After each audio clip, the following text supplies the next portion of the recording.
Hi friends, ఎలా ఉన్నారు? అందరూ బాగున్నారా? మీరందరూ ఆరోగ్యాలతో చల్లగా ఉండాలని ఆ దేవుని అయితే కోరుకుంటున్నానండి. నేను ఒక విషయం కాదు కానీ ఒక చిట్కా మీకు చెప్పాలని లేడీస్కి అండి మీ ముందుకు వచ్చాను.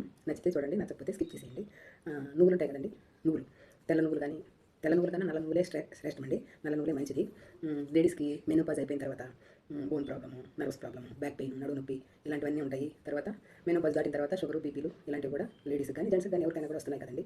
ఆ షుగర్ ఉన్న వాళ్ళు రోజు నువ్వులు బెల్లం వేసిన ఉండ తినలేరు కాబట్టి, డైలీ తినాలంటే షుగర్ ఉండే వాళ్ళకి ఇబ్బంది కాబట్టి పొట్టి నువ్వులండి బండలో వేసుకొని కొంచెం దోరగా, మరీ ఎక్కువ కాకుండా దోరగా వేయించుకొని 2-3 రోజులకు ఒకసారి లేడీస్ 2-3 రోజులకు ఒకసారి ఒక స్పూన్ అంతా, 2 డేస్ కానీ 3 డేస్ కానీ ఒక స్పూన్ అంతా తీసుకున్నారంటే షుగర్తోనూ ప్రాబ్లం ఉండదు.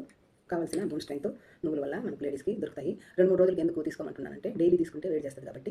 అందుకని 2 డేస్కి కానీ 3 డేస్కి కానీ ఒక స్పూను పొడి నువ్వులేనండి. పొడి నువ్వులు తీసుకుంటే చాలా షుగర్ ప్రాబ్లం లేకుండా చక్కగా బాగుంటుంది కాబట్టి ఈ పొడి నువ్వులు తీసుకొని హాయిగా ఎముకలకి మంచి కాల్షియం అందించవచ్చని నా ఉద్దేశం. అంటే నేను కూడా ఆర్థరైటిస్తో ఇబ్బంది పడుతున్నానండి. అందుకని నేను ఇది ఫాలో అవుతూ ఈ చిన్న టిప్పు నాలాంటి వాళ్ళు ఎంతోమంది బాధపడుతుంటారు కదా, అందుకోసమని నేను ఈ టిప్పు చెప్పాలనిపించి చెప్తున్నానండి. నచ్చితే లైక్ చేయండి, సబ్స్క్రైబ్ చేయండి, కామెంట్ చేయండి ప్లీజ్. టిప్ ఎలా ఉందో కామెంట్ చేయండి ప్లీజ్. ఉంటానండి. Thank you. బాయ్.